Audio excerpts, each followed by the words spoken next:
இந்திய சினிமாவில் தமிழ் சினிமாவுக்கு எப்போதும் ஒரு மார்க்கெட் உண்டு. அந்த வகையில் நல்ல படங்களுக்கு மக்கள் மத்தியில் நல்ல வரவேற்பு இருப்பது ஒரு புறம்.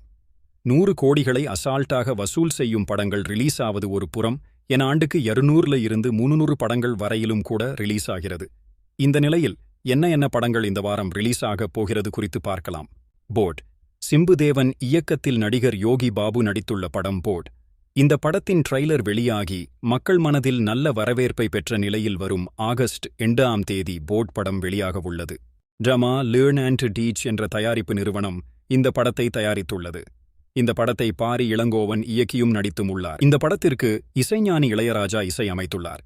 இளையராஜா இசையில் படத்தை உச்சிக்கு எடுத்து சென்று விட்டார் எனவும் இயக்குனர் பாரி இளங்கோவன் தெரிவித்துள்ளார். மேலும் இந்த படம் ஆகஸ்ட் 2 வெளிவரவுள்ளது. மழை பிடிக்காத மனிதன் விஜய் ஆண்டனி நடிப்பு. விஜய் மில்டன் இயக்கத்தில் உருவான மழை பிடிக்காத மனிதன் வருகிற ஆகஸ்ட் 2ஆம் தேதி ரிலீஸ் ஆகின்றது. இப்படத்தில் சத்யராஜ், சரத்குமார் என பல பிரபலங்கள் நடித்துள்ளனர். ஆக்ஷன் படமாக உருவாகியுள்ள இந்த படத்தின் மீதுள்ள எதிர்பார்ப்பு அதிகமாக உள்ளது. பேச்சு இயக்குனர் ராமச்சந்திரன் இயக்கத்தில் நடிகை காயத்ரி, பாலா சரவணன் நடிப்பில் பேச்சு திரைப்படம் உருவாகியுள்ளது. அண்மையில் இப்படத்தின் ட்ரெய்லர் வெளியாகி மக்கள் மனதில் நல்ல வரவேற்பை பெற்றுள்ளது.